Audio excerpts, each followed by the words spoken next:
Hey there, Basement Mitzi here. So my bug out bag is only 23.7 pounds, and it's from SOG. Stay tuned for the end of this video where I have some bonus information, bonus material on a chest rig from Hill People Gear, because this chest rig can be used to go through and offset the weight of the bug out bag and be a little easier on your back carrying, so that you're pulled a little bit forward instead of always being pulled backward. Stay tuned for that. My goal on putting this information out in this video is helping you, the viewer, become knowledgeable and successful in getting home or getting to safety. For every one person that I could help be prepared out there, it means one less person that needs to be rescued, helped, and supplies or resources might be diverted to those individuals. So making you a +1 in the humanity side of the equation versus a minus where you need something from somebody. All right, that being said, let's move on to episode 2 after a quick recap of episode 1. In episode 1, I showed you gas-powered light and cooking needs for your bag.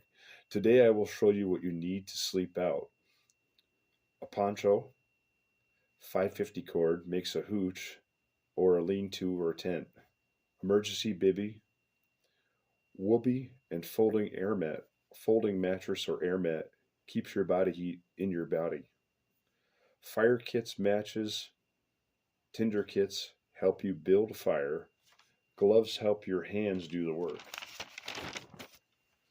Now, the rule of 3 applies while on the move to safety. 3 minutes, you can survive without breathing or in icy water. 3 hours, you can survive without shelter in extreme heat or cold.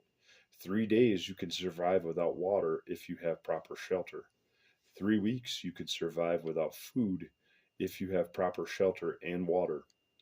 So the rule of 3 can help you prepare for an emergency by helping you understand what your needs are and how to prioritize them. Water filters from Sawyer and Camjohn both can be used from fast-running clear streams for water, so you have safe water to drink. So having a chem light and flares and a signal mirror are options for rescue if you think you need that. And you might not want to go through and start a fire, which is why I suggested in video 1 to go through and have a form of gas stove instead of using wood for your cooking and water prep needs. You would still need to boil water if you didn't have the water filter.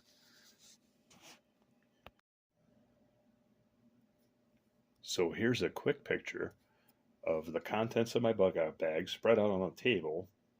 And now I'm going to go into talking about the chest rig from Hill People Gear. So one more problem that is actually solved by having a chest rig is you'll have your pistol in the chest rig versus on your hip, because while you're carrying your bug out bag, the hip belt for the bug out bag will definitely be in your way, where you won't be able to carry a pistol on your hip as you're hiking. So anyway, I wanted to make that pretty clear because that's something most people don't think about. And once you do figure out, like, oh man, I can't carry my pistol comfortably with a bag, it becomes a huge hassle because you don't want to be putting that thing in the bag. You want to carry it where you can actually access it. So having the chest rig solves that problem. So as I'm rifling through my Hill People Gear bag, my little chest rig that I have, what I'm going through and seeing is that I have a little organizer with fire starters in it, a titanium spork and knife, moleskins, the ability to brush my teeth and floss, a compass, a small water filter, a binocular, and plenty of room for a pistol and a few extra magazines and a headlamp. So these are all small items that may or may not be needed. You may or may not want to carry them. It depends on what you're willing to carry for the extra weight. But I figured, knowing that you can hook this chest rig directly to the straps on your backpack and use it as a counterpose to offset some of the weight of the pack, it makes carrying the pack a little bit better for you and a little bit easier for someone like me. I don't like being pulled constantly backward, so it makes it kind of better. That's it in a word. It makes it a little better to carry that weight.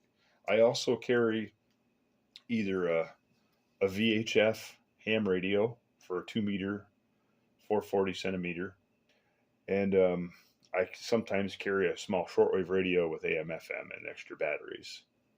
So that's active and passive communications. If you enjoyed my content, feel free to upvote, like, subscribe, and maybe tell a couple of your friends. I'm out to do some cool reviews. So have an awesome time and take care of one another.